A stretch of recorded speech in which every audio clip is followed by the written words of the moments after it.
Well, hello, friends, and thank you for joining me on the Daily Connection. It's a time when we get together in the Word, and more importantly, Word gets into us. So we're finishing up Matthew chapter 7. Today we're looking at verses 19 and 20, where Jesus tells us every tree that doesn't produce good fruit is cut down and thrown into the fire. So you'll recognize them by their fruit.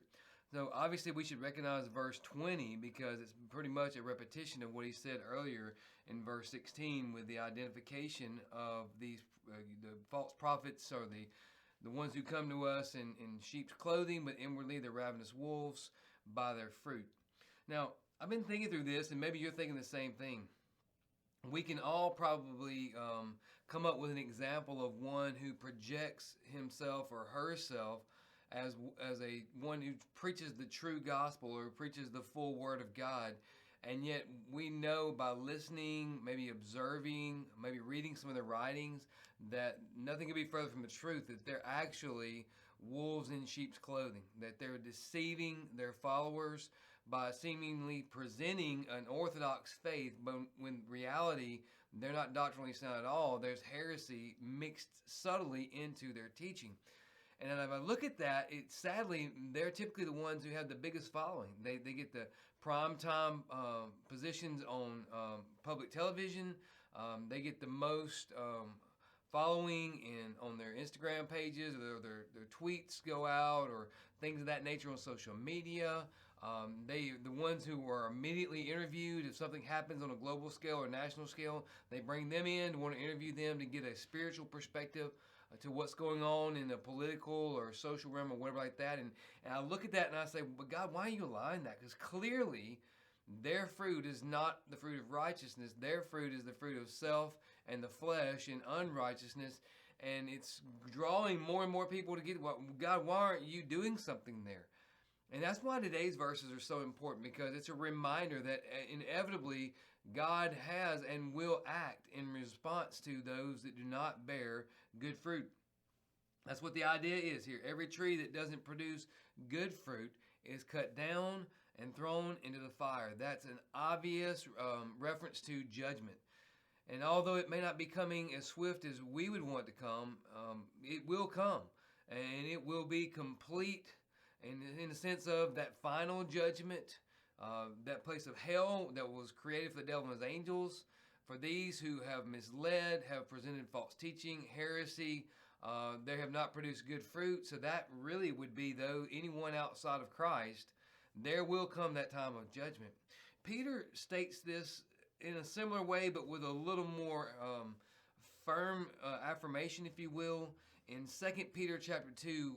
Follow along with me in verse 1 and following.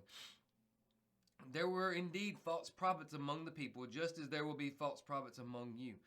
So there we go. Peter just affirming, say, hey, false prophets have been around from antiquity. We see that in the Old Testament scriptures. They're still here with you now, and they will continue to be with us. They'll bring in destructive heresies, and even denying the master who bought them, and will bring swift destruction on themselves. Many will follow their depraved ways, and the way of truth will be maligned because of them. And so we look at that and we say, why would God even allow that? Why wouldn't God deal with that?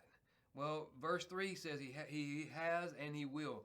They will exploit you in their greed with made-up stories. Their condemnation, pronounced long ago, is not idle. Their destruction does not sleep. And what's fascinating is Peter goes on to list several examples of, confirming that God's judgment has been decided and it is complete. For instance, in verse 4 of 2 Peter 2, he talks about how God didn't spare the angels who sinned. He cast them into hell and brought them under judgment. He goes on to talk about Noah, how although he judged the ancient world, didn't spare the ancient world, he spared and protected Noah and 7 others with him, the text says. Then he goes on to talk about Sodom and Gomorrah, how God brought complete and final judgment on that city, and yet he protected righteous Lot, is what he describes him in verse 7 of 2 Peter 2. Then he goes on to talk about how since the Lord knows how to rescue the godly, verse 9, from trials, and to keep the unrighteous under punishment for the day of judgment, especially those who follow the polluting desires of the flesh and despise authority. So, to me, verse 19 and to a degree 20, but 20 is almost like a cap, if you will, a restating of verse 16. But verse 19 confirms that although these false prophets exist right now, and although they are allowed to draw a big following as far as their heretical teachings and their unrighteous actions, they have been judged and they will be judged. And that their fruit will be what then renders God's judgment toward them. In this case, it says that every tree that does not bear good fruit is cut down, cast into the fire. So we need not be discouraged, and of course I might be the main one I'm talking to there, when we see these false teachers garnering such a tremendous following, whether it be on a national scale of a prominent figure or whether it be on a local scale. And of course, I said men earlier, but that's men and women. There are women who are high profile, who have a mass following, who don't proclaim the truth in its full. They mix truth with subtle heresy, and they get a mass following because of that. But there will come judgment. The judgment has been declared by God, and it will be carried out by God, and it will be final. And that's also a reminder for us, a sense of accountability, that we must make certain that we are committed every day to bearing fruit that's according to righteousness, that is in direct correspondence to who God is, His character and His nature, and in obedience to what His Word tells us. In that, we have confidence in facing the judgment. Well, love you, Faith family. Hope your week is going well. Finish strong and live sent.